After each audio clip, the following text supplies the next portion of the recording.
Sud Radio, midi 14h, Alexis Poulain sans réserve. Ce sont des citoyens russes qui ont tué Samuel Paty. La fameuse péripétie des punaises de lit, c'était signé, c'était des attaques russes. Je rappelle que Samuel Paty a été assassiné par un Tchétchène russe. À côté de ce que propose Poutine, méfiez-vous. Ce que la France a vécu de 40 à 44, méfiez-vous de ce que vous allez baver. C'est peace and love. Y compris sur le terrorisme, le rôle de la Russie est engagé. On est dans l'Eurovision. Ah, c'est sûr que c'est pas joli rigolo, hein. Et voilà, incroyable. On va évidemment parler de la menace russe qui est partout, y compris dans vos lits avec les punaises de lit, mais au-delà. On va parler aussi d'Enedis qui fait beaucoup de mal au cheptel et qui échappe à la justice avec Luc Offray, agriculteur en Bretagne, et Nicolas qui seront en plateau avec nous. David Assouline du PS, membre du Bureau national, sera là pour parler de la rupture définitive entre la France insoumise et le PS. On aura à 13h Florian Philippot, président des Patriotes, pour parler de la paix ou de la guerre, allez savoir, et de ce que devrait faire la France dans ce système-là, et puis de la laïcité et de l'entrisme dans le sport avec Florence Bergeau-Blaclair, présidente du CERIF, qui sera avec nous. 4 invités sur cette émission. On est ensemble jusqu'à 14h sur Sud Radio, et vous pouvez bien sûr nous joindre au 0826 300 300 pour réagir ou poser vos questions. À tout de suite sur Sud Radio. Alexis Poulain sans réserve, l'invité. Et pour cette première partie, on va parler agriculture et science, ou plutôt conscience, je ne sais pas. D'abord, ce problème des lignes Enedis, enterrées ou non, qui perturbent avec les ondes électriques les animaux. Par exemple, ils avaient un éleveur, Alain Crouillebois, qui était un agriculteur qui avait gagné d'abord contre Enedis en 2022, et puis la Cour d'appel de Caen, finalement, a cassé ce jugement. Il doit dorénavant 53 000 € à Enedis, lui qui est déjà en difficulté économique. Et puis vous avez un collectif également d'éleveurs qui, en Bretagne, réclamait 135 000 € à Enedis, et qui a été, là encore, leur requête rejetée par la Cour d'appel de Nantes. Et on a en plateau avec nous un autre éleveur, Luc Offray. Bonjour. Bonjour. Vous êtes agriculteur en Bretagne, et vous aussi, vous avez souffert de ce problème électrique vis-à-vis de votre cheptel. Est-ce que vous pouvez nous expliquer de quoi il en retourne ? Alors tout à fait, moi comment j'en suis victime, ça fait plus de 6 ans que je suis en procédure judiciaire, et donc j'ai un poste source de 63 000 volts qui se situe à 150 mètres de mon exploitation. Ouais. Et donc j'étais engraisseur de taurillons, c'est-à-dire des jeunes bovins, des jeunes taureaux de moins de 24 mois. J'en ai plus depuis le 22 octobre 2023 parce que sinon je serais ruiné. Et mes bêtes ne profitaient pas du tout. Si vous voulez, pour donner un exemple, par rapport à la ration que je leur donnais, ils auraient dû prendre plus de 2 kilos par jour. Et ils en prenaient simplement 400 grammes dans le pire des cas, quoi. C'était variable. Donc ça les rend vraiment malades. Vous êtes en procès. Alain Crouillebois, lui, qui vient d'être retoqué l'an dernier en appel, expliquait qu'il avait jusqu'à 24 000 € de frais vétérinaires tant que la ligne était sous son élevage. Il est passé à 8 000 € de frais vétérinaires par an. Donc on voit bien qu'il y a un problème quand même. Est-ce que vous avez réussi à prouver le problème, parce qu'on a l'impression qu'Enedis joue sur ces décisions de justice pour dire qu'il n'y a pas de lien de cause à effet. Alors tout à fait. Moi j'ai toutes les preuves comme quoi ça vient bien de chez eux. Alors il y a des expertises judiciaires au début où ils disent comme ça que il y a pas de lien de causalité, comme dans plusieurs cas. Et par la suite, ils disent comme ça en plus qu'il faut pas faire confiance aux géobiologues, etc. Moi, j'ai fait appel à des géobiologues au début, mais mon vétérinaire m'a vite dit on arrête les conneries, et puis je vais te faire venir un expert en ondes électromagnétiques avec des appareils de mesure comme il faut. Et donc à la suite de ça, nouveau rapport d'expertise, en me disant comme ça que finalement les géobiologues fallait servir des notions qu'ils donnaient. Donc ils se contredisent dans les rapports, ils font tout le temps ça. C'est exactement la même chose que le rapport du CGAER qui est sorti au mois de mai 2024.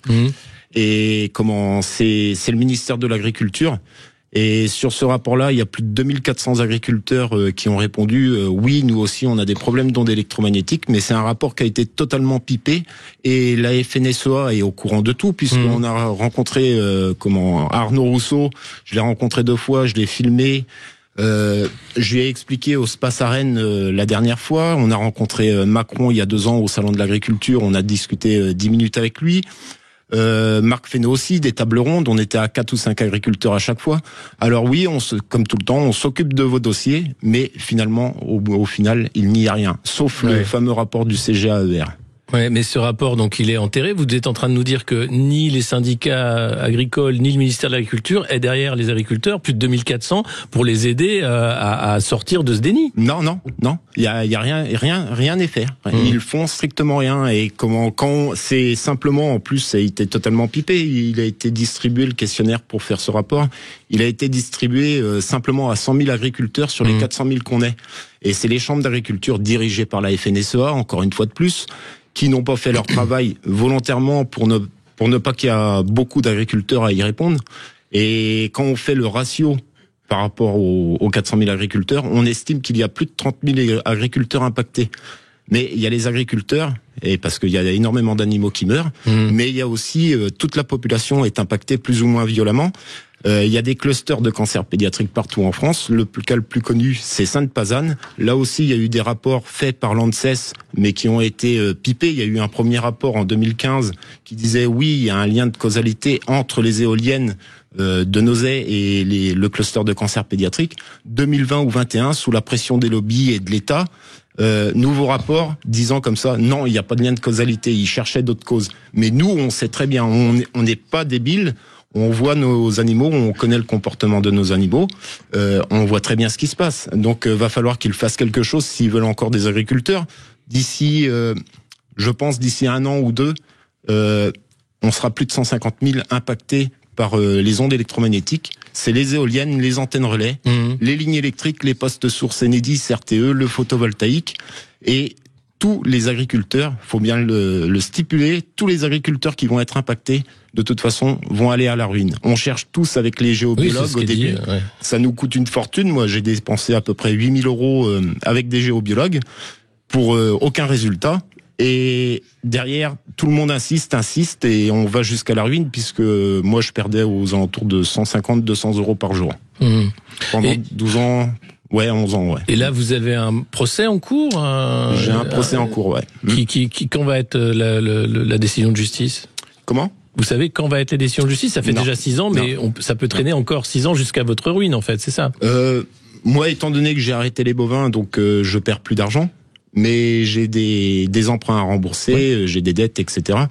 Mais quand est-ce que sera le procès? Je n'en sais rien. J'en sais rien. Alors, il y a un autre souci, et Nicolas est en plateau avec nous, lanceur d'alerte en Belgique, sur les sommets citoyens. Là, c'est un autre souci qui va toucher tous les éleveurs aussi, c'est l'obligation vaccinale par ARN des différents cheptels, qui pose un problème. Vous en avez parlé en Belgique avec un chercheur du CNRS. Est-ce que vous pouvez nous dire de quoi il en retourne? C'est surtout que c'est pas vraiment... Enfin, oui, l'élevage va être vacciné, mais c'est surtout que c'est un moyen d'injecter, enfin, de faire manger les gens de la viande avec de l'ARN messager. En quoi c'est dangereux? La viande, elle est modifiée c'est-à-dire que déjà on n'a pas de recul sur l'ARN messager, auto-amplifiant. Mais ce qui va se passer, c'est que quand vous allez le manger, l'ARN messager ne se détruit pas dans votre estomac. C'est aussi fort que ça? Et ni à la cuisson. Donc Jean-Marc Sabatier, quand même chercheur directeur au CNRS, dit que pour que l'ARN messager s'estompe dans la nourriture, il faudrait chauffer pendant 65 heures à 100 degrés la viande. Donc ça doit être une belle semelle de godasses pour manger ça. Et donc moi je pense qu'on va passer de la vache folle au poulet à la dioxine, au sang contaminé, à l'injection, à un nouveau problème sanitaire de grande ampleur dans les années qui arrivent. Et on ne sait pas encore une fois qu'est-ce qui va se passer. Donc je crois qu'il faut faire un appel à tous les chercheurs et à divulguer ce qui s'est passé. Et là, le fait d'avoir fait un sommet citoyen et d'avoir mis des chercheurs et en même temps des agriculteurs en contact et qui se sont parlé, parce que quelque part ça n'existe pas, que les chercheurs soient en contact avec le peuple. Et là, on a vu que ça a fait le buzz, quoi. Maintenant, le politique commence à s'en mêler. Il y a des demandes qui sont faites au Parlement pour savoir si on va le faire ou pas. Les vétérinaires, qui va être responsable? Parce que personne comme d'habitude. On a vu que les médecins ne seront pas responsables pour ce qui est des effets secondaires. Justement, les firmes pharmaceutiques se sont dégagées sur les médecins. Donc maintenant, c'est quand ça va commencer à être les médecins qui vont être inculpés. Est-ce que ça va être les restaurateurs? Est-ce que ça va être les éleveurs dans 5 ou 10 ans qui vont être, et les vétérinaires? Est-ce que c'est eux qui vont être inculpés pour toutes ces malversations, quoi? Donc et puis après l'ARN messager, on parle aussi qu'ils vont le mettre dans les vaccins pour les enfants, pour les nourrissants. Donc quid? Est-ce que ça va se faire? Un autre sujet encore, mais oui, mais bon, c'est toujours le problème du recul et de cette science. Et le pire avec cette vaccination obligatoire, c'est qu'elle touche les élevages bio, y compris la viande bio. Tous les élevages. Et le problème, c'est que quand ils ne vaccinent pas leurs bêtes, on leur achète beaucoup moins cher. Donc une viande plus saine est achetée beaucoup moins cher. Donc il y a là aussi. Tant mieux. Du coup. Non, parce qu'à c'est moins cher d'acheter de la viande saine. Oui, mais à la revente, ils vont le vendre le double. Donc ils l'achètent la moitié moins cher, mais ils vendent le double. Ils sont au niveau finance, ils sont très bons. C'est bien le problème. Et concernant le problème des ondes électriques et des élevages, là vous parlez quand même d'un déni global au sommet de l'État, puisqu'on fait tirer un maximum le temps de la justice pour arriver à quelque chose. Est-ce que, à part alerter dans les médias, vous avez d'autres relais, par exemple une class action, plusieurs agriculteurs qui se mettraient ensemble pour attaquer Enedis? Est-ce que quelque chose est en train de se créer de ce côté-là? Non, malheureusement, non. C'est très difficile pour faire se regrouper les agriculteurs pour faire une plainte collective contre l'État. C'est extrêmement difficile. Je vais essayer de le faire. Après, il va me falloir du soutien pour le faire. Je vais pas tout faire tout seul. Et je voudrais rajouter quelque chose par rapport au vaccin, au vaccin coco et tout ce qui s'ensuit. Il y a du graphène dedans. Le corps humain est constitué à 90% d'eau. Les ondes électromagnétiques, le corps humain plus le métal, puisque le graphène c'est du métal, ça fait pas bon ménage. Et donc, on sait très bien que c'est. Il n'y a pas d'études encore là-dessus. Ce que vous dites, c'est que là, aujourd'hui, à part Monsieur Sabatier du CNRS qui alerte, et on n'a pas d'études sur ce que ça peut faire. C'est parce qu'on a interdit de faire des études, on a interdit de faire des autopsies des morts. Il y a eu quelques autopsies, et alors on fait exprès d'incinérer les gens très très vite pour qu'on ne sache pas faire d'autopsie. Mais les quelques autopsies qui ont été révélées sont catastrophiques. Et donc on muselle le monde scientifique pour que justement ça n'apparaisse pas. C'est ça le gros problème, c'est qu'on ne donne pas les moyens aux scientifiques de démontrer que tout ça est une grosse arnaque. Est-ce que ça bouge aussi en dehors de France? On voit qu'il y a quand même eu des changements de doctrine aux États-Unis, notamment avec l'élection de Trump. Est-ce que ça peut changer la donne? On espère. Avec on a quand même fait pas mal de bordel, si je peux dire comme ça, pardon. Mais depuis à peu près 2 ans, et on voit bien que là en France, c'est nous qui lançons le truc quand même pour la dénonciation de ce scandale. C'est un scandale sanitaire qui est énorme, c'est au-dessus de tout. Et on voit qu'en Belgique, au Canada, j'ai des vidéos qui ont été relayées, moi, de TikTok, et par Twitter, par des Canadiens et des Belges aussi. Et je vois bien que ça commence à bouger sérieusement. Et il faudrait que tout le monde alerte, parce que c'est un scandale énorme, je le répète, c'est catastrophique. Alors Kennedy se bat contre le vaccin Covid, mais ce qu'on ne dit pas, c'est qui est donc à la santé aux États-Unis. Ouais, mais le problème, c'est que aux États-Unis, ils sont déjà à 15 vaccins pour les nourrissons, et on ne sait pas s'ils vont pas les faire justement à ARN messager. Donc c'est montrer du doigt quelque chose qu'on veut nous bien voir, mais à côté de ça, injecter quand même. Donc ça, c'est vraiment un dossier à suivre. Et être très très attentif à toujours ce qu'on veut bien nous montrer. Ok, un vrai débat. On avait pour clôture, vous souhaitiez, monsieur, rendre un hommage. On vous écoute. Oui. Samedi dernier, nous avons accompagné notre ami Dédé, sur son dernier chemin. Et mardi, nous accompagnerons Guy, mari de Zaza, sur son dernier chemin, et je vous invite tous donc à nous rejoindre dans le Loiret pour honorer sa mémoire et l'accompagner. Merci. Ça, c'est sur le mal-être agricole et la continuation de ces suicides d'agriculteurs dont on parle de moins en moins. Oui. Je veux juste rajouter quelque chose pour mon ami Stéphane Neveu qui est ici. Il y a une cagnotte sur Litchi qui a été mise en place hier ou avant-hier. Et si, je sais que c'est difficile en ce moment, la conjoncture, mais si vous pouviez faire des dons.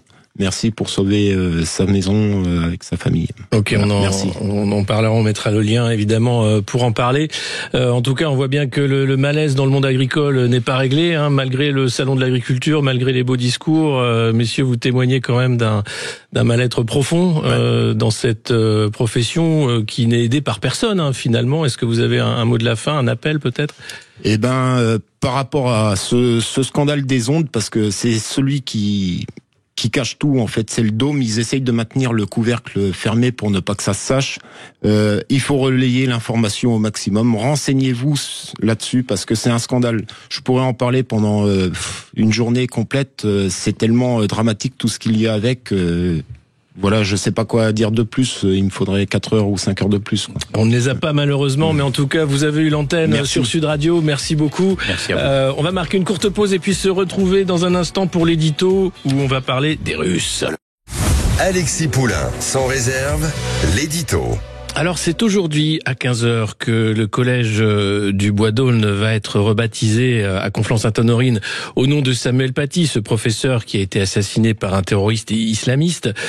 Elisabeth Borne, ministre de l'Éducation, sera sur place pour rendre hommage au nom de ce professeur. Et quoi de mieux qu'un révisionnisme obscène pour rendre hommage à Samuel Paty, comme l'ont fait ces derniers jours les membres du gouvernement, Sophie Primas, porte-parole, et Gérald Darmanin, ministre de la Justice. On l'écoute, Gérald Darmanin, c'était ici, sur ce plateau, sur Sud Radio. Ce sont des citoyens russes, tchétchènes donc, qui ont tué Samuel Paty.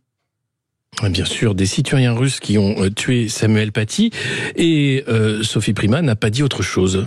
Je rappelle que Samuel Paty a été assassiné par un Tchétchène russe et donc, y compris sur le terrorisme, le rôle de la Russie est engagé. Donc aujourd'hui, il s'agit de prendre les Français, de pas faire peur aux Français, de pas manipuler les Français, mais juste de leur donner la réalité de la menace russe, qui est une menace réelle et sérieuse. Oui, à peine manipuler les Français et de manière catastrophique. Je rappelle que le tueur de Samuel Paty était réfugié en France, en l'occurrence, mais que la France n'a pas donné l'asile à Imran Aliyev, qui était un blogueur tchétchène qui a été tué par le régime de Kadyrov en France, dans un hôtel à Lille. Étonnant, me direz-vous. Et puis quelle obscénité de voir le gouvernement utiliser cette fausse excuse des terroristes russes sans rappeler les attentats du Crocus City Hall à Moscou. C'était le 22 mars 2024, il y a un an. 140 morts, 300 blessés. Là, c'était l'État islamique au Khorasan, des Tadjiks qui étaient à la manœuvre. Pas un mot sur cet attentat à Moscou. Faire croire que la Russie serait derrière les attentats terroristes, pourquoi pas? Nous sommes en 2025 et nous allons malheureusement célébrer le triste anniversaire du Bataclan. Eh bien tout ça utilisé à des fins de propagande guerrière, les exactions de terroristes islamistes au nom, bien sûr, de notre ennemi imaginaire qui est devenu la Russie, ennemi sérieux, si on écoute Keir Starmer et Emmanuel Macron. D'ailleurs, n'oubliez pas, c'est dans vos lits que les Russes attaquent.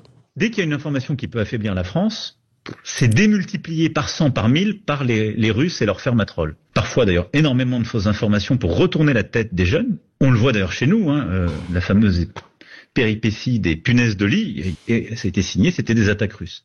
C'était signé, c'était des attaques russes, voyez ? C'est dans vos lits que les Russes attaquent. Faites attention, mais celui qui veut retourner la tête des jeunes, je crois pas que ce soit Vladimir Poutine, mais plutôt Emmanuel Macron. Alexis Poulain, sans réserve, l'invité. Et notre invité est David Assouline, membre du bureau national du Parti socialiste, secrétaire général de Refondation et ancien sénateur. Bonjour. Bonjour. Alors je souhaitais vous avoir pour parler un peu de l'avenir du nouveau Front populaire. Est-ce que c'est mort et enterré ou est-ce que ça bouge encore ? Écoutez, tout le monde a bien vu que depuis un certain temps, les divergences s'approfondissent, se manifestent. Ce que certains n'avaient pas bien compris devient très clair pour tout le monde. Et d'ailleurs, je connais tellement d'électeurs de Jean-Luc Mélenchon qui en ont vraiment assez et qui sont meurtris de la façon dont, en particulier depuis le 7 octobre, ils violentent le débat public, ils alimentent une haine antisémite qui se propage dans le pays, ou en le minimisant, ou en jouant sur un certain nombre de symboliques pour l'alimenter. Et tout ça, qui constitue le socle des valeurs de la gauche, la démocratie, la lutte contre l'antisémitisme dans la lutte générale, contre le racisme, pour les valeurs de la République, fait que ça devient impossible, à mon avis.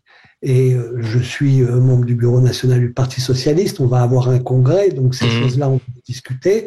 Mais moi, je pense depuis un moment que ça n'est pas possible de continuer une alliance politique, programmatique, pour aller au pouvoir ensemble avec une organisation qui maintenant a dérivé complètement.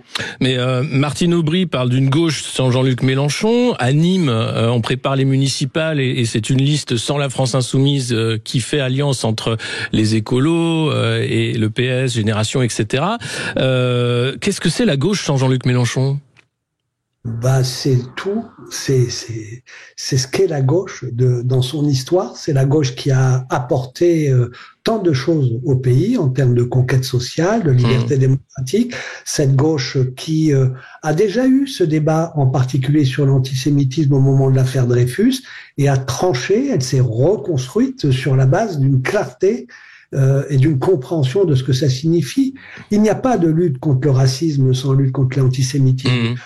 Pour la manifestation qui va venir. Mais inversement, je le disais au moment de la grande manifestation contre l'antisémitisme, qu'il n'y a pas de lutte contre l'antisémitisme sans lutte contre le racisme. Ça, je le dis à la droite et à l'extrême droite, qui pense qu'on peut faire l'un sans l'autre, être dans le racisme anti-musulman et puis faire semblant d'aimer les juifs. C'est pas comme ça que ça se passe. En tous les cas, la gauche démocratique ne peut pas accepter ça. Oui, parce que vous êtes engagé à gauche depuis toujours, avec cette boussole de la lutte contre le racisme et l'antisémitisme. Vous critiquez l'affiche d'Hanouna, disant qu'elle rappelle des affiches antisémites de la période de la guerre.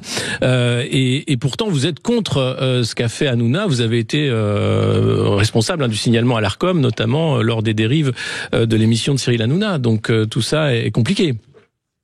Bon, bah, c'est la situation qui est compliquée. Elle est compliquée pour tout le monde. Il y a des inversions de valeurs. Beaucoup ne comprennent plus rien, mais moi, je continue assez fidèle à mes valeurs. Un certain nombre d'émissions de Cyril Hanouna et de propos de Cyril Hanouna étaient vraiment nauséabonds.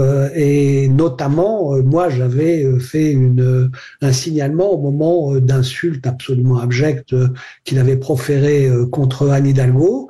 Il a eu une amende de 300 000 €, ce qui n'est pas rien après cela. Ça fait partie des 30-35 condamnations qu'il a eues et qui ont fait que l'Arcom a décidé de ne pas reconduire l'accréditation, on va dire, sur la TNT, de C8. Interdire C8, mais l'autorisation qui est contractualisée. C'est quand on a fait 35 manquements graves, je ne pense pas qu'on puisse dire que c'est inconsidéré de dire qu'il y a eu rupture de contrat. Donc moi, je combats les idées de Cyril Hanouna, je condamne ses méthodes, mais je ne peux pas accepter que pour le combattre, on utilise l'antisémitisme, parce que c'est tous les juifs. Parce que c'est votre avis. Vous pensez que là, cette affiche, elle est antisémite? Mais c'est tellement clair. Je veux dire, d'ailleurs, ils l'ont retiré, donc c'est que eux-mêmes voient un souci. Je pense même qu'ils ont dû, pour la fabriquer, utiliser ChatGPT et qu'ils ont dû y mettre quelques ingrédients dans la commande qui ont fait que ça devient une affiche qu'on peut retrouver dans toutes ces symboliques dans les années 30. Regardez bien. Et donc, moi, je combat les idées de Cyril Hanouna, mais je ne pense pas qu'on combat les gens quand ils sont juifs en alimentant l'antisémitisme. C'est bien sûr que c'est pervers, que c'est insidieux, mais si je mets ça en relation avec tout un tas de déclarations de Jean-Luc le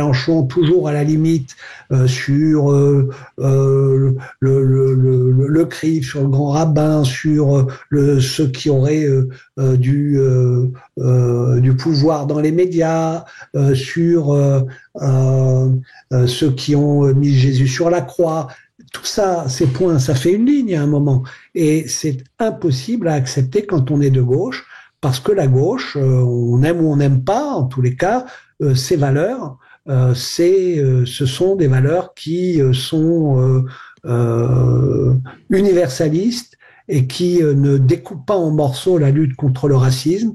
Au cœur de la lutte contre le racisme, il y a la lutte contre l'antisémitisme depuis bien longtemps dans notre pays. Et ce n'est pas parce qu'on se réclame de la gauche qu'on est immunisé. Et c'est ce que prouve Jean-Luc Mélenchon. Il peut se réclamer de la gauche. Ils ne sont plus de la gauche démocratique qu'on aime et qui a fait tant de belles choses pour notre pays jusqu'à présent. Et pourtant, on les voit travailler. La France Insoumise n'a pas intérêt à faire campagne sur des axes antisémites. D'ailleurs, Jean-Luc Mélenchon n'a pas été condamné. Vous dites toujours à la limite, mais quel est l'intérêt en fait pour la France Insoumise de jouer à ce jeu-là ? Écoutez, ça c'est une question qu'il faut leur poser parce qu'ils ne font que fracturer. Je pense qu'il y a un intérêt. Ils méprisent tellement les gens qu'ils veulent représenter qu'ils pensent que comme cela, ils pourraient avoir un vote communautaire dans un certain nombre de quartiers. Mais moi, je respecte suffisamment ceux qui vivent dans les quartiers parce que j'en suis issu et parce que je continue à vivre dans des quartiers populaires. Je les connais et je sais très bien que ce n'est pas ça le moteur. Mais façon de fracturer, l'intérêt aussi, c'est de fracturer, de violenter le débat public. Ils ne le font pas que sur cette question, ils le font sur la laïcité, mais ils le font aussi par leur comportement. Ils ont transformé l'Assemblée nationale en quelque chose qui est très très difficile pour les Français qui souffrent et qui voient leurs représentants se comporter ainsi. Et ça, je pense que ça pave le chemin du Rassemblement national et de l'extrême droite, parce que eux peuvent montrer, voilà ce que c'est que la gauche. Donc il faut se séparer de cette fausse gauche, parce que sinon ça éclabousse l'ensemble de la gauche. Et c'est ce que moi je défends dans le congrès du Parti socialiste.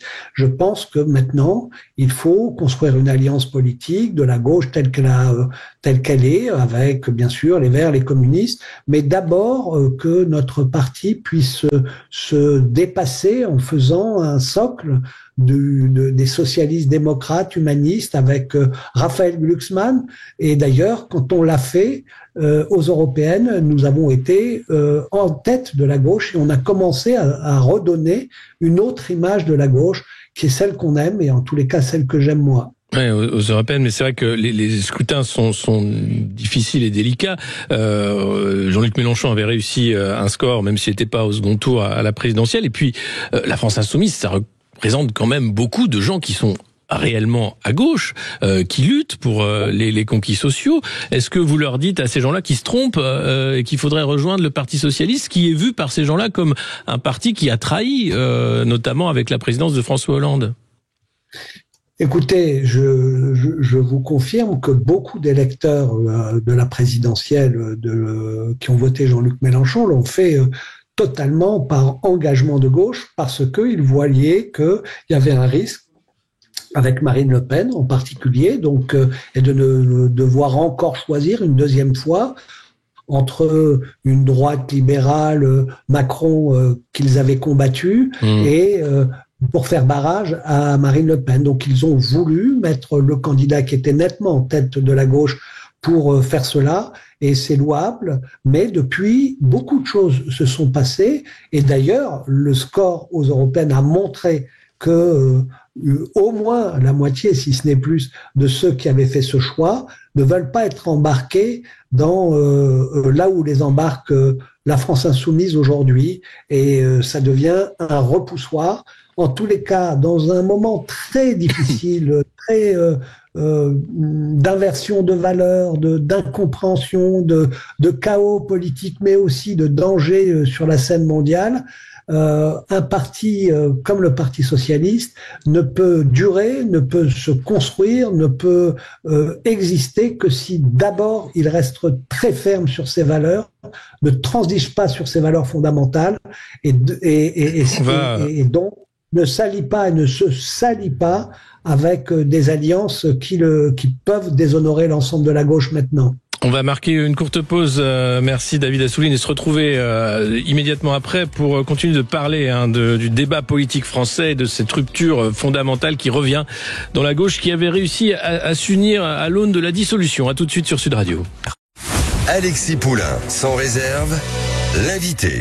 Et on se retrouve avec David Assouline, membre du bureau national du Parti socialiste, secrétaire général de Refondation, pour parler de cette rupture dans la gauche et la fin du nouveau Front populaire, en quelque sorte. On parlait bien sûr de ce problème d'antisémitisme qui reste non pas résiduel mais bien présent dans la société française malheureusement. Est-ce qu'il n'y a pas aussi une sorte de confusionnisme terrible quand on voit que Jordan Bardella et Marion Maréchal sont invités par Benjamin Netanyahou pour une conférence contre l'antisémitisme en Israël? Bien sûr, ça fait partie de ce qui est déplorable et ce qui rajoute à la confusion. Benjamin Netanyahou est d'extrême droite et donc il s'allie avec l'extrême droite. C'est comme Trump avec Poutine en fait. Quand on a les mêmes idées, on est d'abord avec ceux qui partagent ces idées et que ce qui est fou, c'est que jusqu'à présent, en Israël, il y avait, avec cette mémoire bien vivante de ce qu'a fait l'extrême droite en Europe au moment de la Deuxième Guerre mondiale, il y avait une éthique de ne pas faire oublier tout cela, ou de ne pas, entre guillemets, blanchir ceux dont les fondateurs étaient des Waffen-SS.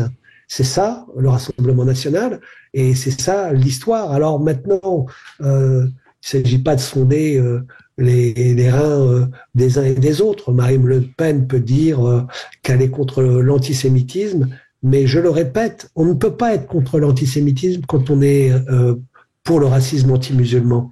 Et inversement, je le dis pour l'extrême droite, pour moi, ils ne sont pas du tout dans la sincérité quand ils j'utilise finalement ils l'utilisent cette soi-disant condamnation de l'antisémitisme qui n'est pas dans leur ADN pour mieux montrer du doigt les musulmans, et ils accroissent les divisions qui peut y avoir dans notre pays sur ces questions. Et inversement, la LFI fait exactement l'inverse. Elle alimente, je dis bien elle alimente, je choisis mes mots, la haine anti-juive, cette explosion d'antisémitisme qui n'est pas due que à leur action, mais ils savent très bien que ça existe, en confondant, en utilisant les termes pour ne pas être condamné, on dit plus juif mais on dit sioniste, pour attaquer les uns ou les autres. Et eux alimentent aussi cette division qui monte les communautés les unes contre les autres. Voilà. Mais vous êtes d'accord quand même avec la France Insoumise quand ils dénoncent les exactions qui ont été commises et les crimes de guerre commis à Gaza, par exemple? Mais c'est évident. Moi, je vous dis, moi, je ne choisis pas la justice, elle est universelle. Et donc, quand il y a des destructions comme à Gaza, et qu'on humilie et qu'on tue des Palestiniens, y compris en Cisjordanie, qu'on refuse la marche normale vers un État palestinien souverain et indépendant comme tous les peuples le méritent.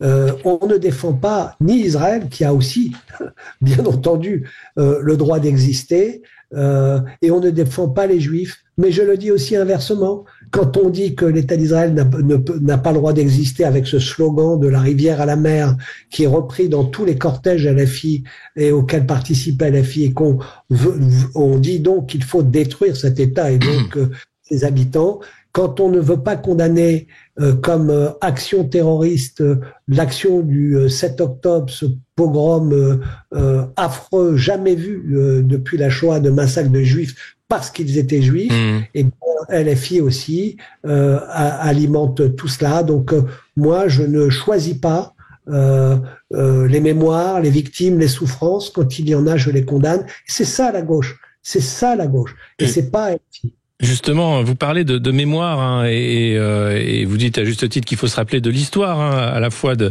la fondation du Front National par d'anciens Waffen-SS.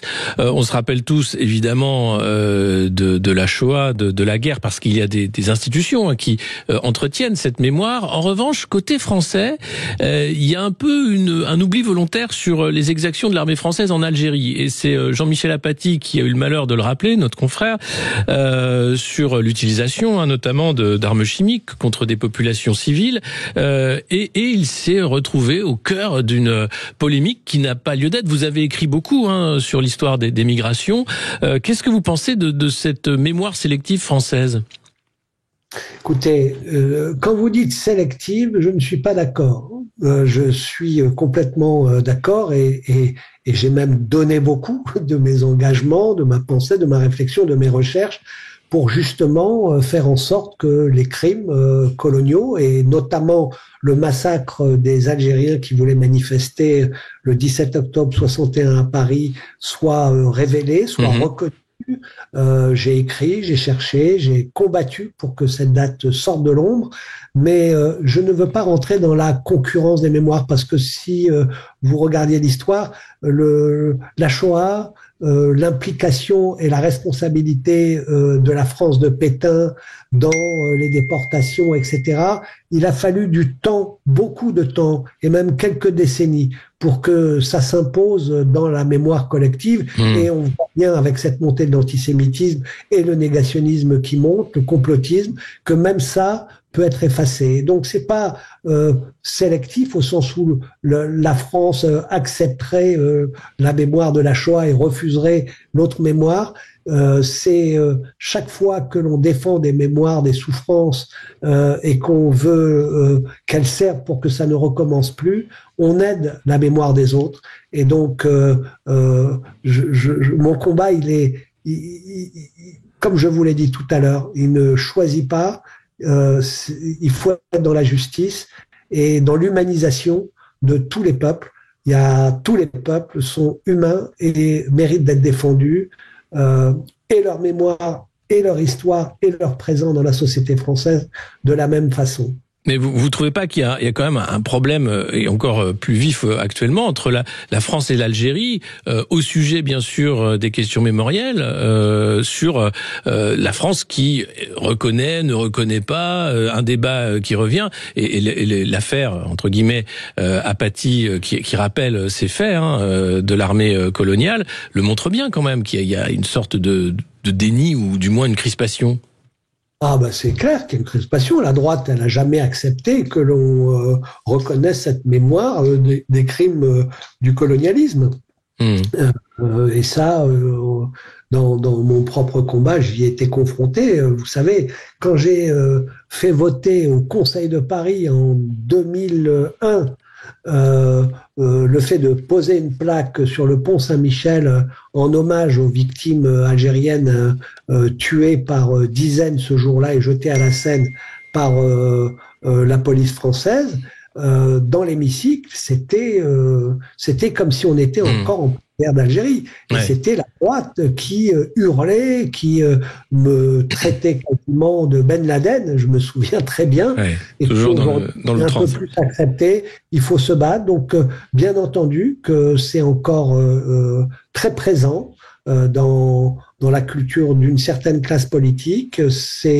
Mais ce n'est pas ça qui fait qu'il y a aujourd'hui un différend diplomatique avec l'Algérie. Non, bien sûr, il y a d'autres intérêts, évidemment. On en a parlé dans ce plateau.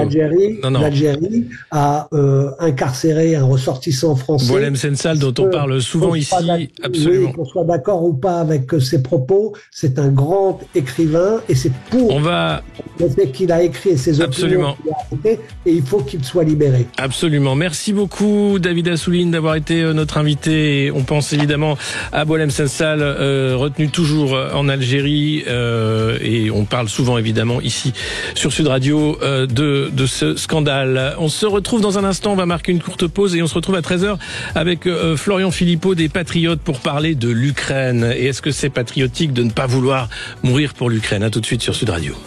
Alexis Poulain, sans réserve, l'invité.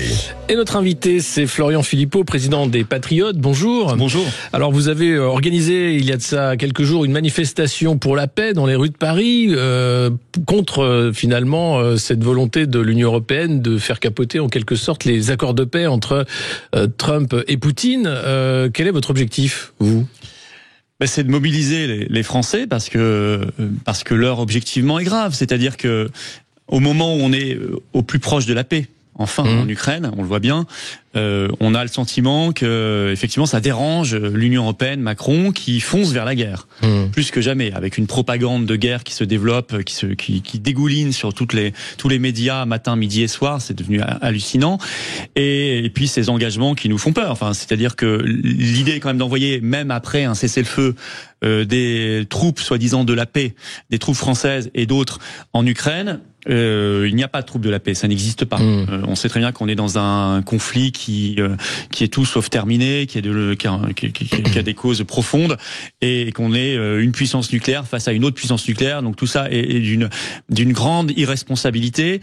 Mais le problème, c'est que on voit bien que Macron et l'Union européenne ne sont pas sur un agenda. L'agenda qu'ils nous présentent à la télévision n'est pas le vrai agenda. C'est-à-dire que la volonté de, en permanence, raviver la guerre quand la paix devient possible, et je trouve qu'on le voit bien en ce moment,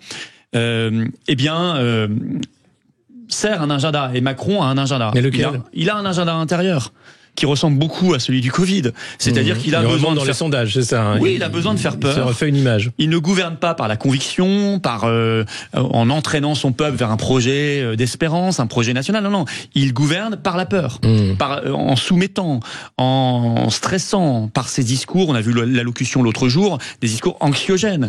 Ce qui est un moyen pour lui, de maintenir sous peur un peuple et de l'entraîner un peu vers ce qu'il veut. C'est-à-dire que vers la guerre, mais aussi vers, on nous a reparlé de la réforme des retraites, peut-être même la retraite à 70 ans pour financer l'Ukraine, comme l'auraient fait les Danois, l'épargne, on a des projets assez délirants qui fleurissent ici et là, et puis de l'austérité sur le reste, parce qu'il va bien falloir financer l'Ukraine. C'est dette, Exactement. C'est de la dette. Donc ça, on sent qu'il y a un agenda intérieur qui n'a rien à voir avec la paix ou même le souci du peuple ukrainien, parce que s'il avait vraiment le souci du peuple ukrainien, il ferait tout justement pour que les combats cessent le plus vite possible.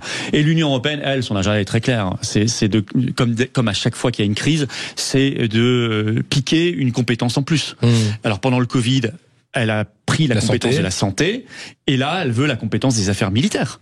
À terme, l'Union européenne, c'est Mario Draghi qui avait craché le morceau fin 2023, veut devenir un État. Un État a une armée.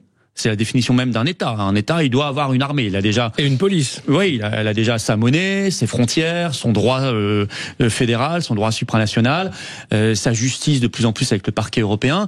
Elle veut effectivement son armée et même notre dissuasion nucléaire avec ses projets qui sont très flous. Quand c'est flou, il y a un loup, comme dit l'autre. Et donc on voit bien qu'il y a une volonté à terme de transférer, y compris la dissuasion nucléaire. Donc Macron et l'Union européenne ont un agenda qui consiste à perpétuer la guerre quand la paix devient possible. Et c'est ça qu'on a voulu dénoncer. Il y avait du monde. On donne la parole à tout le monde. On est malheureusement, j'ai envie de dire, on est le seul mouvement politique français qui se bouge pour la paix concrètement dans les rues de France et pour faire entendre à Macron, au gouvernement et à l'Union européenne un autre discours. Ça fait le tour du monde. Là, on a des dizaines de millions de vues sur tous les réseaux sociaux de cette manifestation depuis une semaine. Par contre, pas un média français pour venir la couvrir. Alors, pas un média français, mais vos affiches ont attiré l'œil quand même du réalisateur Michel Hazanavicius de d'OSS 117 et de The Artist, qui en parlait sur le plateau de France 2, je crois. Il y a en ce moment des affiches dans Paris avec marqué Macron, on ne mourra pas pour l'Ukraine. C'est signé un groupe que je ne connais pas qui s'appelle les Patriotes. Il n'y a que des conneries sur cette affiche, c'est-à-dire c'est l'Ukraine qui est en train de mourir pour nous, et être un patriote, c'est au moins avoir honte de ça et au minimum les remercier. Alors, qu'est-ce que vous pensez? Qu'est-ce que vous avez à dire à Michel Hazanavicius sur les conneries sur cette affiche et que être patriote, c'est dire merci aux Ukrainiens? D'abord, je dis bravo à nos militants, parce que si c'est remarqué, je sais que le journal le suisse Le Temps également dans son édito a fustigé ces affiches qui couvrent tout Paris, c'est qu'on a bien fait notre travail. D'abord, je vois pas ce qu'il y a de connerie entre guillemets dans l'idée de dire qu'on ne mourra pas effectivement pour une guerre qui n'est pas la nôtre, pour une guerre qui est sciemment entretenue. On ne mourra pas effectivement pour donner à l'Union européenne la compétence militaire. On ne mourra pas pour BlackRock qui veut récupérer les contrats derrière de reconstruction. On ne mourra pas pour ces quelques oligarques qui veulent s'enrichir sur la guerre. On ne mourra pas pour des projets expansionnistes de l'OTAN et de l'Union européenne qui ont intérêt encore une fois à la guerre pour accroître leur emprise. Non, on ne mourra pas pour cela. Moi, je suis prêt à mourir pour une guerre quand c'est l'intérêt supérieur de la patrie, de la France, ma patrie, qui est en jeu. Ça, oui. Ça, sans aucun problème, et je sais que c'est le cas en premier lieu de nos soldats et notre armée française. Mais je ne mourrai certainement pas, et je ne me ruinerai pas non plus, parce qu'avant de mourir, on se ruine. Voilà, en plus, on va mourir ruiné. Parce qu'avant d'être tué, on va d'abord être ruiné, on va d'abord nous faire les poches. On nous fait déjà les poches depuis des années comme contribuables, puisque nous payons l'Ukraine. Là, Ursula von der Leyen vient d'annoncer 40 milliards supplémentaires pour l'Ukraine. Bon, ça veut dire 8 milliards payés par la France. Et maintenant, on va nous faire les poches en plus comme épargnants. Mais voilà. C'est quand même... mais tous les bobos parisiens, mais monsieur, comment il s'appelle? Michel Hazanavicius. Ah, c'est lui, d'accord. C'est le réalisateur de OSS 117 et de The Artist. C'est dommage, j'aime bien OSS 117. Mais si monsieur Hazanavicius et puis Nicolas Tenzer et puis le héros il a fait un reportage sur les Ukrainiens au front. Donc lui parle de ces Ukrainiens qui meurent pas pour BlackRock, mais pour leurs frontières aussi. Eux sont patriotes, les Ukrainiens. Mais que les Ukrainiens se défendent, etc. Moi, je vais pas leur reprocher, mais on va pas nous s'impliquer dans toutes les guerres du monde. Face à la Russie, on voit bien que c'est un match. Vous savez, on avait les moyens de les aider lors des accords de Minsk. C'était même notre devoir puisque nous étions signataires. C'était François Hollande à l'époque, avec d'ailleurs l'Allemagne, Angela Merkel, et nous avons sciemment bafoué les accords de Minsk pour préparer. C'est Merkel qui avait craché le morceau et Hollande un peu plus tard pour aider l'Ukraine à se préparer en fait à la guerre. Donc c'est un jeu de dupes depuis le départ. Si on avait voulu aider vraiment le peuple ukrainien, on aurait arrêté l'expansion de l'OTAN vers l'est, comme nos puissances s'y étaient engagées à la chute de l'Union soviétique au début des années 90. Nous avons bafoué là aussi cette promesse. Donc qu'on me fasse pas croire qu'on veut aider les Ukrainiens. Non. On mène une guerre par proxy contre la Russie. C'est ça la réalité depuis le départ. Non, les États-Unis surtout. En réalité, c'était l'ancienne administration américaine. Tout était, toutes les anciennes administrations. D'ailleurs, la vraie rupture, c'est Trump. Mais de manière constante, les États-Unis. Il y a Brzezinski qui avait expliqué tout ça dans son livre Le Grand Échiquier en 97 et qui avait dit voilà, il faut séparer la Russie des pays européens parce que avec l'approvisionnement énergétique à bas coût et cet axe qui pourrait faire quelque chose en termes économiques, en termes politiques d'intéressant, ça pourrait être une concurrence problématique pour les États-Unis et pour l'impérialisme américain. Donc ils ont réussi leur coup jusqu'au sabotage de Nord Stream en 2022. Ça c'est un acte de guerre, mais ça vient pas de la Russie. Quand on nous dit il y a une menace russe, menace existentielle, non, foutaise, il y a aucune menace russe contre la France. Par contre, moi j'ai vu... Pour vous, il y a aucune menace russe contre la France. Il y a zéro menace russe contre la France. Alors ça, tout ce qui est avancé sur quand même les actes d'espionnage, et les États-Unis qui écoutaient nos présidents de la République, et les États-Unis qui font sauter un gazoduc, c'est pas vieux, c'est en septembre 2022, c'est stratégique pour l'industrie allemande, pour l'industrie française. Mais là, les Allemands, par exemple, ne souhaitent pas rouvrir Nord Stream. Les Allemands continuent à être dans la logique des sanctions, alors que Américains et Russes vont reprendre des relations commerciales et diplomatiques. Nous, on est coupés définitivement. Quand vous avez à la tête de votre pays un traître, il va pas œuvrer dans le sens de l'intérêt national. Si Macron défendait les intérêts français, ça se saurait depuis longtemps. Alors toute sa carrière, il a fait quoi? Il a bradé Alstom, tous nos fleurons, puis il a bradé notre souveraineté, il a continué à le faire de manière accélérée, comme on l'a vu. Il nous emmène dans des guerres qui ne sont pas les nôtres, il nous a mis mal avec toutes nos zones d'influence comme l'Afrique, il a réussi à nous brouiller avec le monde entier. Donc Macron ne bosse pas pour l'intérêt français. Je pense que le chancelier Merz ne travaillera pas plus dans l'intérêt allemand. En réalité, vous avez à la tête des pays, alors vous avez des réseaux pour ça, les Young Leaders, etc. Vous avez à la tête des pays aussi en Grande-Bretagne, qui a signé quand même un accord de 100 ans d'aide à l'Ukraine, plus de 3 milliards par an, alors que l'économie anglaise rentre en récession. Tous les peuples. Et Keir Starmer, c'est encore plus grave parce qu'il ne respecte même pas le Brexit. Hein. Mais il veut eux, au revenir moins, dessus. je vais vous dire, les Britanniques, ils ont fait la moitié du chemin. Au moins, ils ont voté le Brexit. On va Donc, parler. Si demain vous avez un Farage qui arrive à la tête du Royaume-Uni, immédiatement la politique changera du tout au tout. Sauf si l'élection est annulée. Sauf si l'élection est annulée à la roumaine, vous me direz. Ça semble être. Mais maintenant ce qu'il faut maintenant, c'est que les peuples, et c'est vraiment le cas dans l'Union européenne, les peuples reprennent la main et chassent les traîtres. Voilà, Macron est un traître. C'est vous qui le dites. On va en parler dans un instant. C'est moi qui le dis. C'est un traître à la France, et donc les Français doivent tout faire pour s'en débarrasser politiquement. Ça serait d'abord le boulot de nos parlementaires, parce qu'il y a un article 68 pour le faire. Ça s'appelle la destitution. On voit bien qu'à part la France insoumise, personne n'a souhaité aller dans cette voie-là. On va marquer une courte pause et parler bien sûr de Frexit également, et puis des institutions européennes. Vous allez voir, Nathalie Loiseau est dans une colère noire. Alors peut-être qu'il va se passer des choses à Bruxelles. À tout de suite sur Sud Radio. Sud Radio, midi 14h, Alexis Poulain sans réserve. On se retrouve en plateau avec Florian Philippot, président des Patriotes, pour parler à la fois de cette guerre en Ukraine et de la position française, de plus en plus belliciste, et cette propagande pour aller contre tous les conquis sociaux, les acquis sociaux, pour faire l'effort de guerre, et la dette, toujours la dette. Autre sujet, on en parlait, vous disiez que Keir Starmer est en train d'essayer de faire tomber le Brexit. Vous défendez le Frexit, c'est-à-dire la sortie de l'Union européenne. Union européenne dont les institutions sont quand même souvent sous le feu des médias pour corruption. Encore une affaire au Parlement européen, après le Qatar et après d'autres. Ce serait Huawei qui aurait corrompu quelques membres de l'auguste Parlement européen. Et alors ça a mis Nathalie Loiseau dans une colère noire, on l'écoute. Je sais que 2 bureaux ont été scellés hier à Bruxelles. Nous étions à Strasbourg en plénière. 2 bureaux de collaborateurs. Je n'en sais pas plus. Je respecte la présomption d'innocence. Mais si vraiment il y a des corrompus dans ce Parlement européen, je suis dans une colère noire à leur encontre. Alors, est-ce qu'il y aurait des corrompus au Parlement européen? Diantre. Y aurait-il des corrompus au Parlement européen? Ça met dans une colère noire Nathalie Loiseau qui va nous voler dans les plumes, c'est ça? Sans doute. Bon, quel sketch. L'Union européenne est la structure la plus corrompue du monde. Je vais vous dire pourquoi. C'est une structure qui a tous les pouvoirs, qui n'a aucun contre-pouvoir et qui brasse énormément d'argent. Et vous avez le cocktail. Et devant, le Parlement européen sert à rien. Très peu. Le Parlement européen, c'est décoratif. Le Parlement européen sert à rien. Et de toute façon, je vais vous dire, c'est même pas le débat de élu ou pas élu, parce que la Commission n'est pas élue, le Parlement est élu. À la limite, tant mieux que la Commission soit pas élue, parce qu'elle aurait une fausse légitimité. Même le Parlement, c'est pas un vrai Parlement. Quand un Parlement ne représente pas un peuple, d'ailleurs au départ, il s'appelait pas Parlement, il s'appelait Assemblée, et c'était des représentants des parlements nationaux. Ce qui aurait été une meilleure chose. C'était des délégations de parlements nationaux. Ouais. Voilà, là, à partir de Giscard, on est passé à l'élection directe pour faire croire qu'il y avait un peuple européen, et donc un Parlement européen, et pour donner une légitimité, un vernis démocratique à une structure qui ne peut pas l'être. Évidemment. Et qui ne prend aucune décision. Les lois sont discutées. Parfois, il y a de la codécision. Par la Commission, voilà, il y a les trilogues, etc. Mais il y a très peu de décisions qui se prennent au Parlement européen. Oui, mais à la limite, presque tant mieux, parce que souvent, il est encore plus dingue que la Commission. Je vais vous dire, parce que je l'ai bien connu. Et il se trouve que la Commission, effectivement, a le monopole de l'initiative des textes.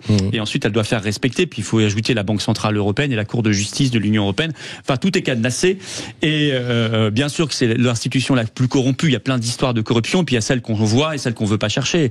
Vous avez tous les réseaux Soros, tous les réseaux atlantistes qui inondent, à mon avis, d'argent bien plus considérable que simplement ces sociétés qataries ou chinoises dont on parle.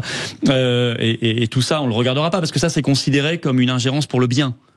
Madame Loiseau, elle est dans les réseaux Soros. Je dis pas qu'elle est corrompue. Non, c'est public. Mais je dis que voilà, elle est dans les effectivement. Et elle est à la tête de la commission justement du Parlement européen du bouclier démocratique, qui est à l'origine, par exemple, de dire qu'en Roumanie, un candidat comme Gorgescu n'a pas le droit de se présenter parce que il serait le candidat des Russes et qu'il aurait eu une campagne de fermatrol russe. Ce cas roumain, quand même, il est emblématique. Alors, au-delà, bien sûr, de la position politique de Monsieur Gorgescu.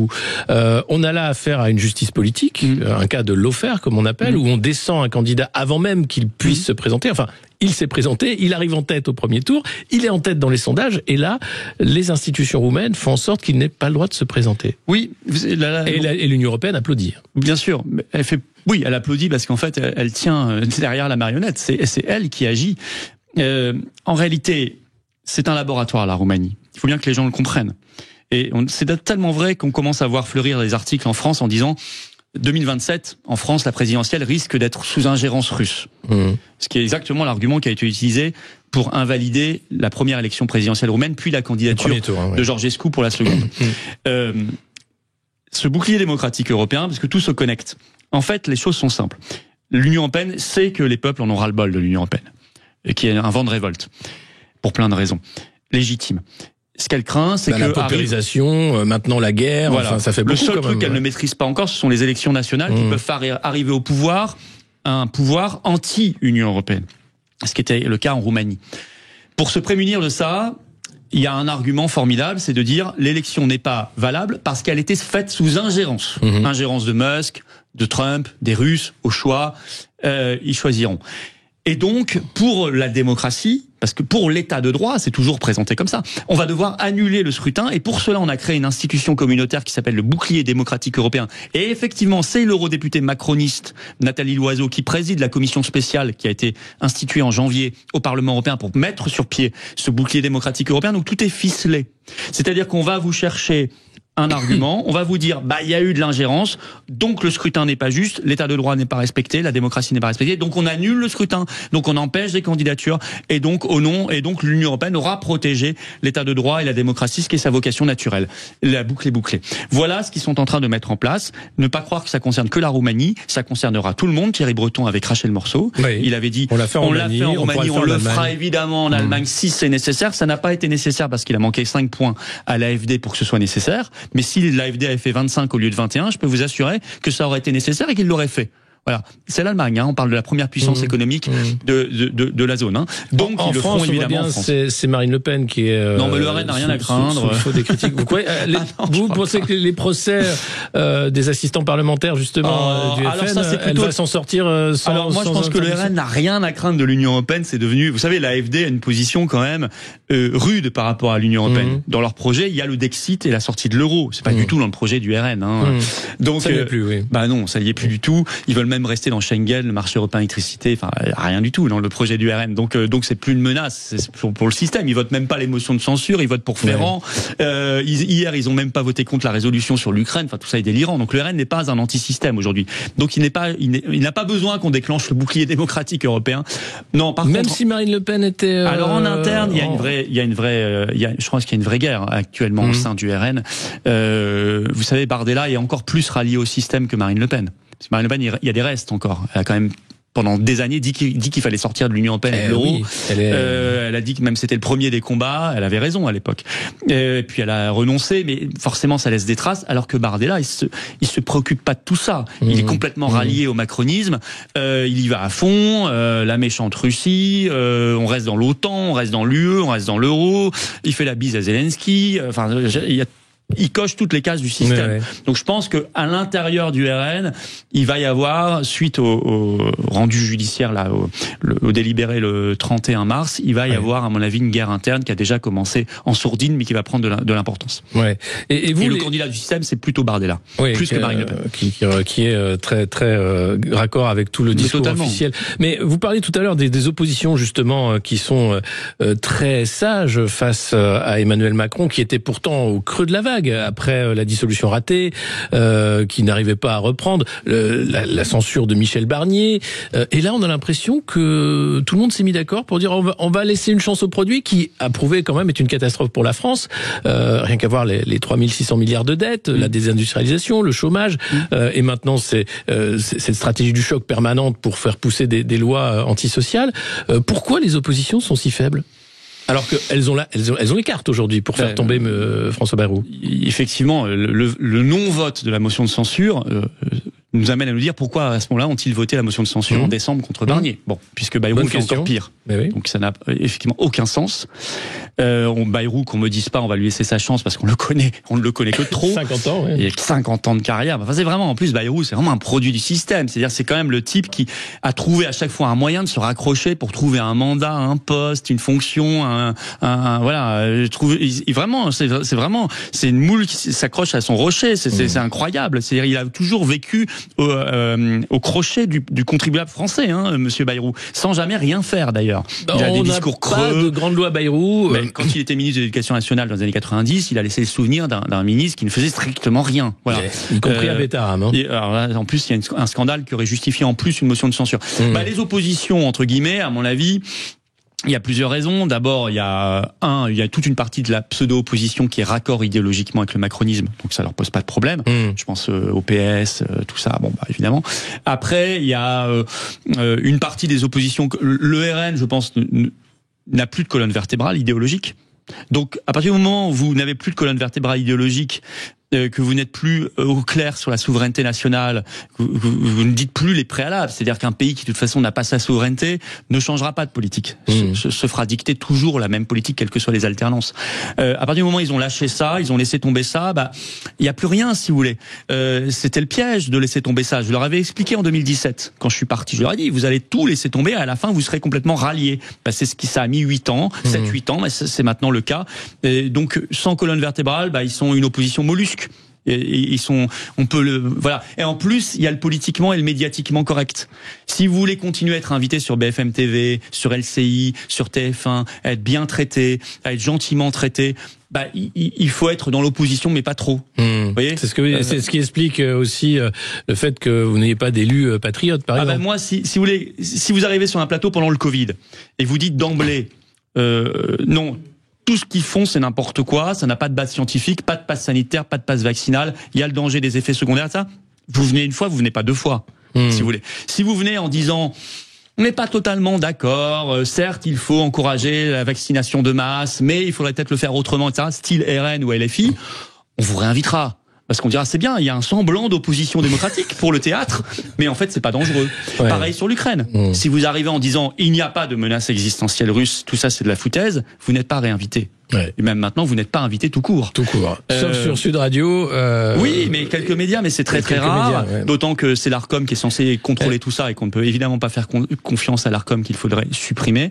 Et donc, vous faites entendre autrement. Maintenant, il y a des formidables médias indépendants, il y a les réseaux sociaux qui sont très puissants, et puis il y a le combat de rue, j'allais dire entre guillemets, c'est-à-dire la mobilisation. Bien sûr, les mobilisations, les manifestations. Il y a plein de choses à faire. Il faut se montrer. Il faut être dans le combat permanent. On peut pas accepter que ces oppositions entre guillemets nous représentent, puisqu'elles nous représentent pas. Elles ne représentent aucune opposition sérieuse et réelle. Merci beaucoup, Florian Philippot, président des Patriotes, d'avoir été notre invité. Merci à vous. Et on se retrouve pour cette dernière partie d'émission avec Florence Bergeau-Blaclair, docteur en anthropologie, chercheuse au CNRS, qui est également à la tête du Centre européen de recherche et d'infos sur le frérisme.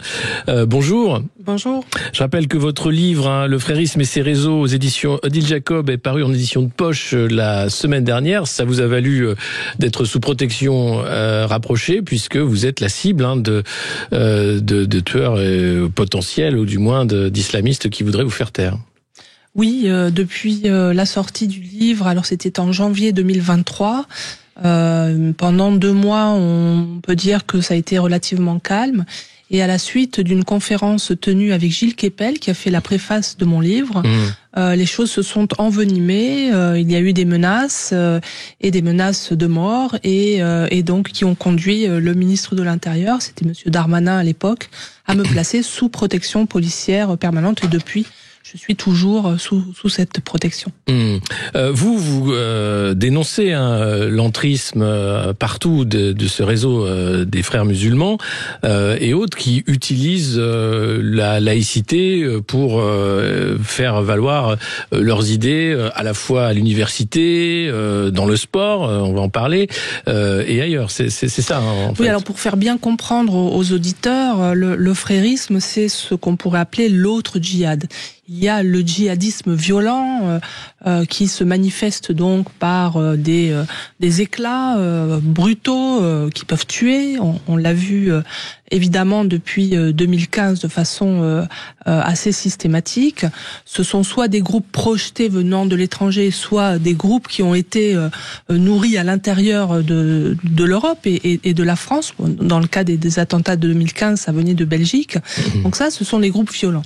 Et il existe un autre djihad qui, lui, n'utilise pas des moyens violents, mais plutôt des moyens de subversion. Alors la subversion, c'est pas pareil que la submersion, hein. C'est une technique qui consiste à utiliser la force de l'adversaire contre lui-même, de sorte qu'il ne s'en rende pas compte.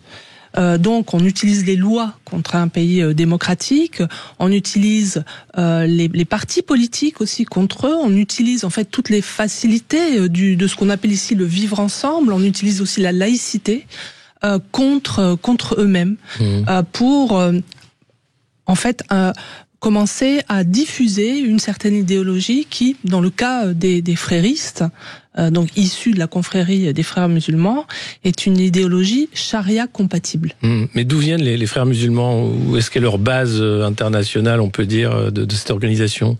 Voilà, il faut bien se représenter donc les frères musulmans comme confrérie secrète qui est née en 1928, 4 ans après ce qu'on a appelé la chute du califat. Et ce réseau-là, donc créé par Hassan el-Banna, qui était au départ une espèce de milice qui en même temps rendait service à la population contre l'État, pour créer une société islamique, c'est-à-dire régulée par la charia. Donc au départ, c'est une confrérie, puis qui s'étend. Et ensuite, quand elle arrive dans les années 60-70, donc dans des pays sécularisés, elle va changer un peu sa forme. Elle n'est plus seulement cette confrérie secrète militaire, mais plutôt un mouvement.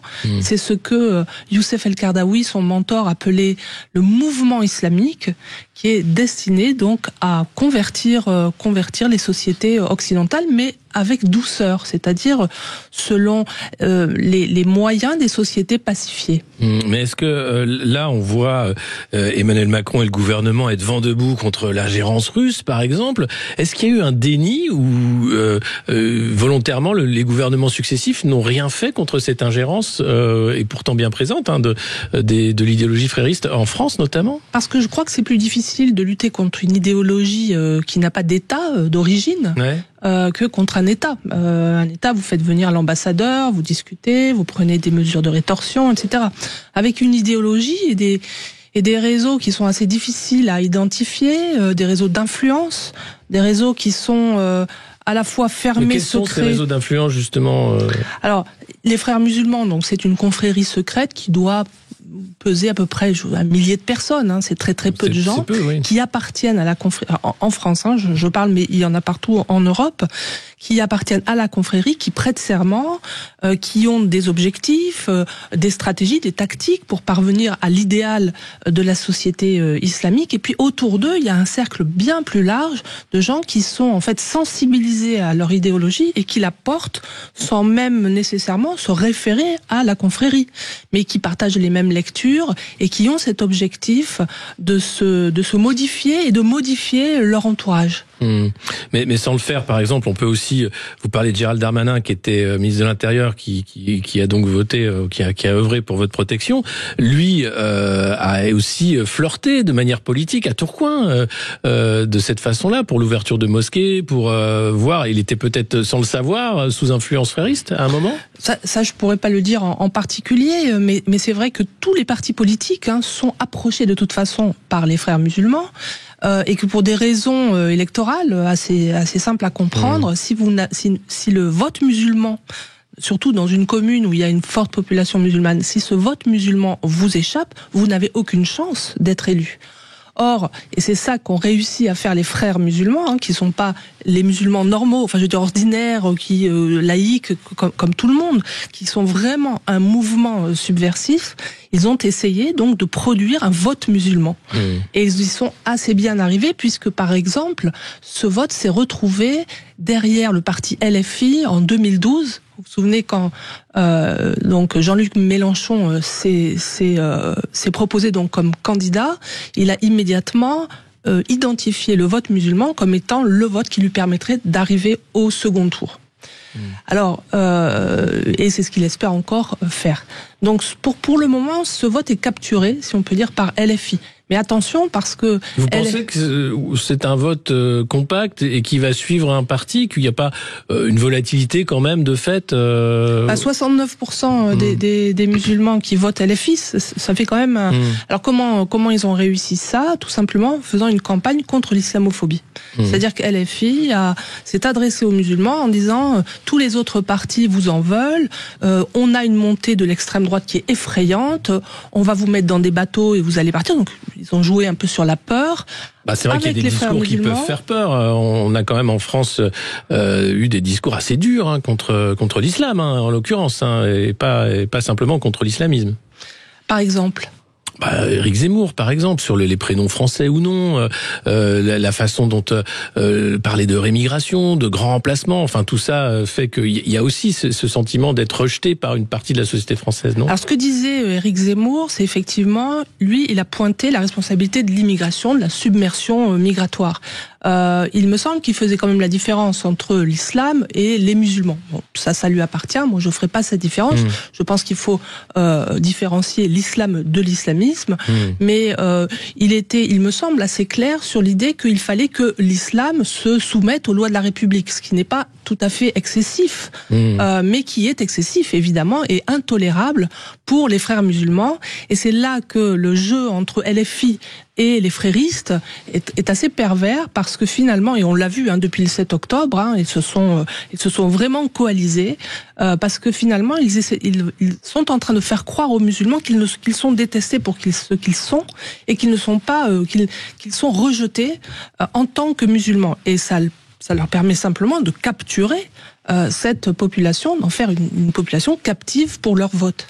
Mais c'est quelque chose qui est inéluctable, ou est-ce qu'il n'y a pas aussi un défaut de communication ou même d'engagement de la part de la classe politique pour dire non mais attendez, quand on a vu par exemple les silences sur Gaza, et je parle pas bien sûr du 7 octobre où là tout le monde a condamné ce pogrom, mais après sur les crimes de guerre du gouvernement Netanyahou à Gaza, il y a eu quand même un silence ou des prises de parole gênées d'une partie de la classe politique.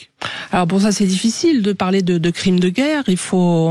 On n'a pas encore fait le bilan de ce qui s'est passé mais exactement. Les cours internationaux de justice travaillent sur ce sujet-là. Oui, enfin pour moi on n'est pas encore tout à fait clair au clair par rapport à ça, surtout avec l'usage des boucliers humains par Gaza, qui avait quand même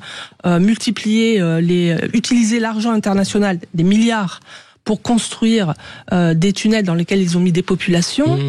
Voilà, tant qu'on n'est pas tout à fait sûr de ce qui s'est passé exactement, c'est difficile de parler de crimes de guerre, et encore pire de parler de génocide. C'est en réalité complètement inacceptable.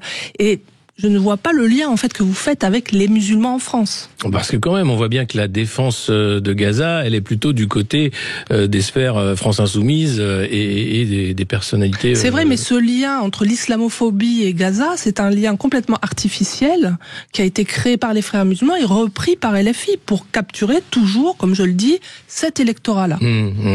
On va marquer une courte pause et se retrouver avec notre invitée Florence Bergeau-Blaclair, présidente du CERIF, docteur en anthropologie et chercheur au CNRS, et on parlera de l'entrisme dans le sport, parce qu'il y a eu des prises de parole de la ministre des Sports auxquelles notre invité va réagir. À tout de suite sur Sud Radio. Sud Radio, midi 14h, Alexis Poulain sans réserve. Et avec nous sur ce plateau, Florence Bergeau-Blaclair, présidente du Centre européen de recherche et d'infos sur le frérisme, docteur en anthropologie, chercheur au CNRS, pour parler de l'entrisme des frères musulmans un peu partout dans la société, auprès des partis politiques, et aussi dans des activités du quotidien comme le sport par exemple. Et là, c'est la ministre Marie Barsac qui en parlait, puisque le ministère des Sports sort un livret pour lutter contre l'entrisme dans les sports. Et voilà ce qu'elle disait à propos de ce sujet. Les sujets de radicalisation dans le sport sont un autre sujet que le sujet du port du voile et d'un signe religieux dans le sport. Donc moi je souhaite vraiment et très fermement faire la différence entre ces deux enjeux. C'est évidemment tolérance zéro pour tous les actes d'entrisme dans le sport, mais attention aux amalgames, il ne faut pas tout mélanger.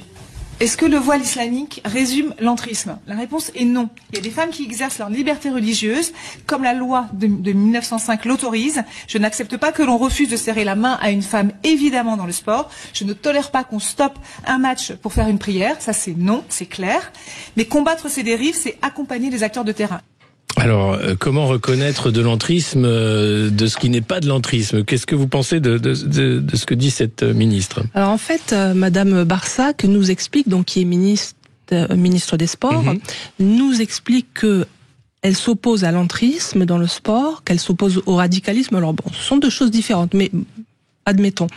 Donc elle ne veut pas que les hommes ne servent pas la main des femmes, que les matchs s'arrêtent en raison des prières. Donc ça, elle explique bien qu'elle est contre l'entrisme et contre le radicalisme. Très bien. Et puis ensuite, elle nous dit qu'elle ne fait pas de lien entre le voile islamique et le radicalisme. Pour elle, c'est juste une pratique comme une autre. Et évidemment, quand on regarde l'histoire du voile, du voilement des femmes, ça n'est pas exact. Il faut faire l'amalgame entre l'islamisme et le voilement des femmes. Il est parfaitement légitime. Quand on regarde l'histoire, c'est parfaitement légitime. C'est-à-dire quelle histoire? Qui sont les chefs d'État de pays musulmans qui ont tenté de faire abandonner le voile dans leur population? C'est d'abord Mustafa Kemal Atatürk, donc en 1924.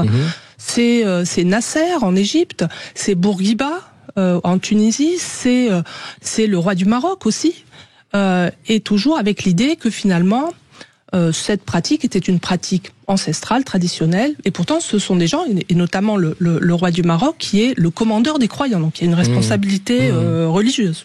Bien. Donc là, on était là à peu près dans les années 1980. Et le projet, il y avait aussi tous les régimes baassistes, il y avait Saddam aussi Hussein, ce qu'on appelait Assad en Syrie, etc. Des régimes, Kadhafi, des régimes autoritaires également, mais laïques, qui s'étaient détachés et qui ont été les uns après les autres décimés par la politique internationale américaine, notamment. Voilà. Alors, allons doucement. Donc, il y a une volonté de considérer, parce qu'ils sont dans un projet en fait de démocratie, dans un projet. Alors, ça ne veut pas dire qu'ils étaient des démocrates, ça veut dire qu'ils étaient dans un projet de démocratie qui combattait donc les théocraties. Or, ça s'est renversé à peu près dans les années 1980 avec l'arrivée au pouvoir de Khomeini en Iran, où les réseaux islamistes et le pan-islamisme a repris du poil de la bête et a essayé de s'imposer. Ça a donné l'affaire des foulards de Creil, notamment, où on a vu les islamistes, pour une fois, tenir bon et essayer de défendre les filles qui voulaient imposer donc leur voile. C'est 1989.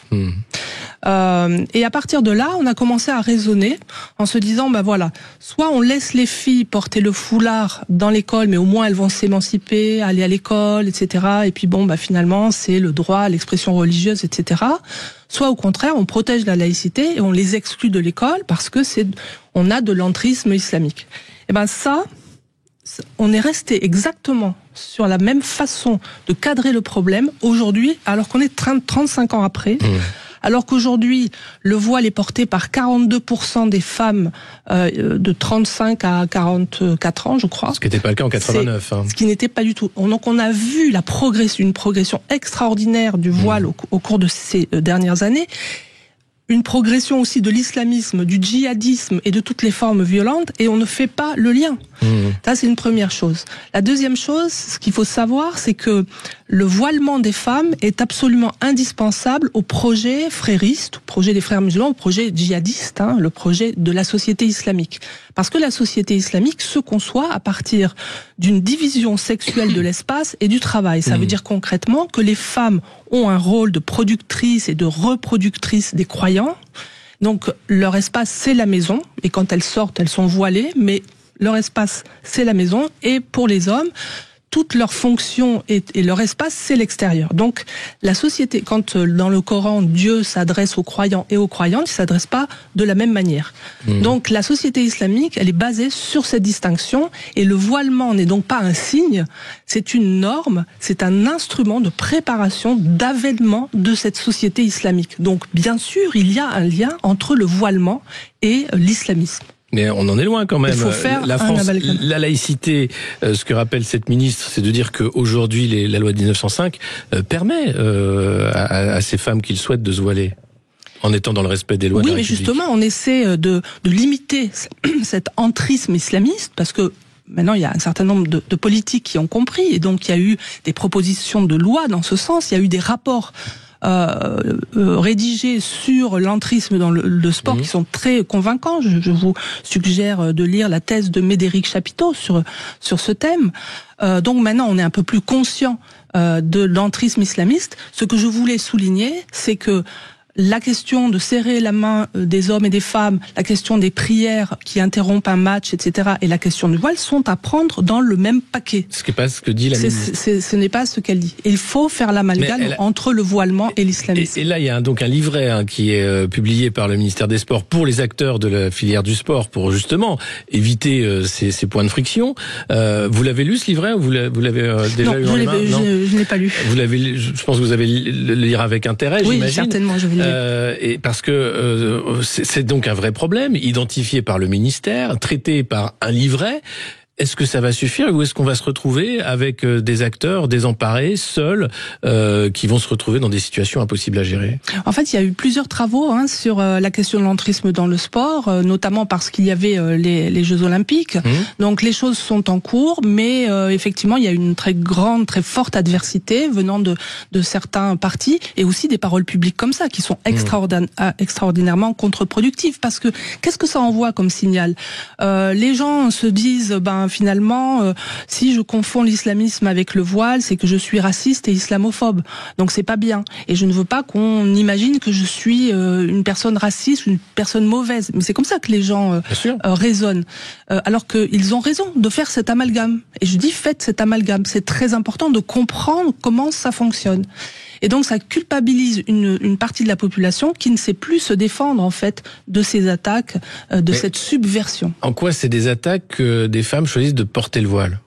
Parce qu'en fait, si vous êtes une femme, par exemple, une femme qui porte le voile, et notamment si vous êtes une femme musulmane qui ne porte pas le voile, c'est quand même les femmes qui portent le voile ont une attitude prosélyte par le fait même qu'elles portent un voile, exactement. Et pour les femmes musulmanes qui ne le portent pas, c'est une forme d'exclusion. D'abord, ça signe quand même l'impureté de la femme aussi, et ce projet de société islamique dont elles ne veulent pas. Et ça ne touche pas d'ailleurs que les femmes musulmanes, mais aussi les femmes non musulmanes qui sont considérées comme impudiques. Du fait qu'elle ne porte pas le voile. Et pourtant, comment vous expliquez ces mouvements féministes qui valident le voile en disant non, c'est normal et parce que ces mouvements féministes ne sont pas féministes, se prétendent féministes, c'est ce qu'on appelle le néo-féminisme. En réalité, elles défendent les minorités religieuses, les minorités sexuelles, toutes les minorités. Si vous êtes une minorité, elles vous défendent. Mais elles ne font pas partie des féministes puisqu'elles ne défendent pas la cause des femmes.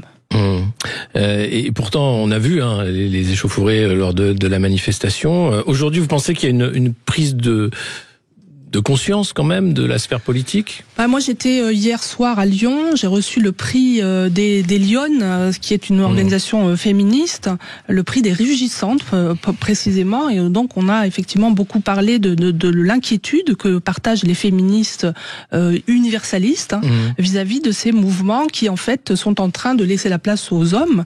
On l'a vu à Paris avec finalement des hommes, pas seulement des hommes, mais des hommes qui étaient pro-palestiniens, pro-Hamas, on peut dire, dans la rue, qui ont même exclu certains groupes féministes.